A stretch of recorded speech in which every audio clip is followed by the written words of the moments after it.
Yeah.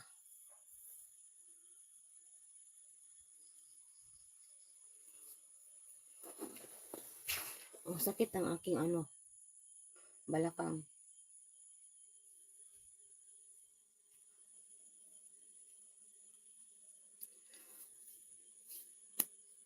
So, ako'y nagla-live lang dito guys to make friends.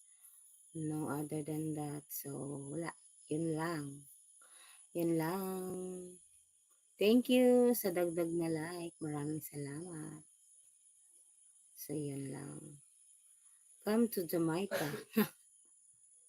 I cannot come there. I don't know where is Jamaica. And also, I don't have passport. I don't have papers. Yeah. So, I cannot go outside my country. I cannot travel.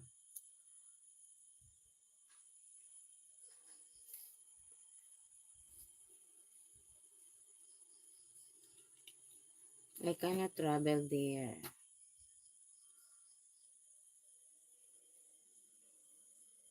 I'm here doing live to make friends, not to go in the other part of the world. But I don't know. Someday, if I have my own money, I want to travel, but with my own money. Someday. That's my dream. Someday. Someday, somewhere. So, our viewers, thank you sa silent viewer na nagdagdag ng aking like. Maraming salamat sa iyo. Thank you po. Thank you very much.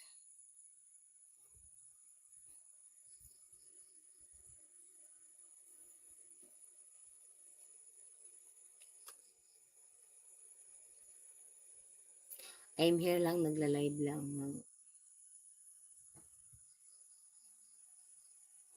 Just to make fun, to make friends, to meet new people. Just like that.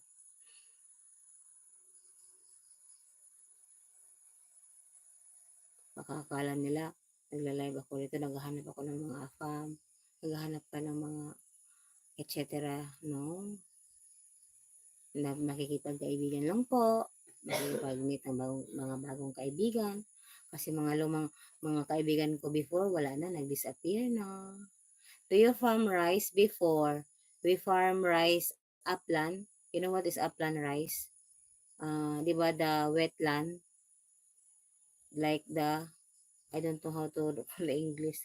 Rice field, the wet. We make, when I was in elementary, our parents, they plant rice in the mountain, not in the wetland.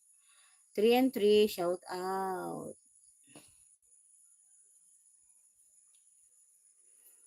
Naghahanap buhay lang po tayo dito, nagla-live, nag-upload ng video.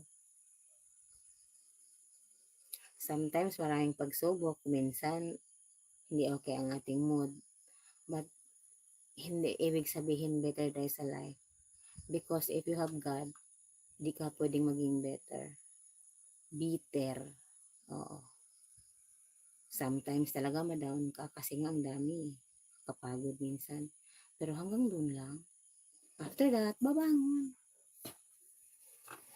Smile ulit. Magpa-cute ulit. Kung cute. Kung hindi, wag nang magpa-cute. Not in the not in the swampland. No, in the like, you know what is the ang hirap talaga mag-explain ng English. You know what is the rice field, the wet, and the upland, like you plant in the mountain, the upland. So we plant in the upland, not in the rice field with water. I don't know how to explain. But yes, I hope you understand me because I am struggling talking in English, guys. I can understand, I can talk, but I am not fluent.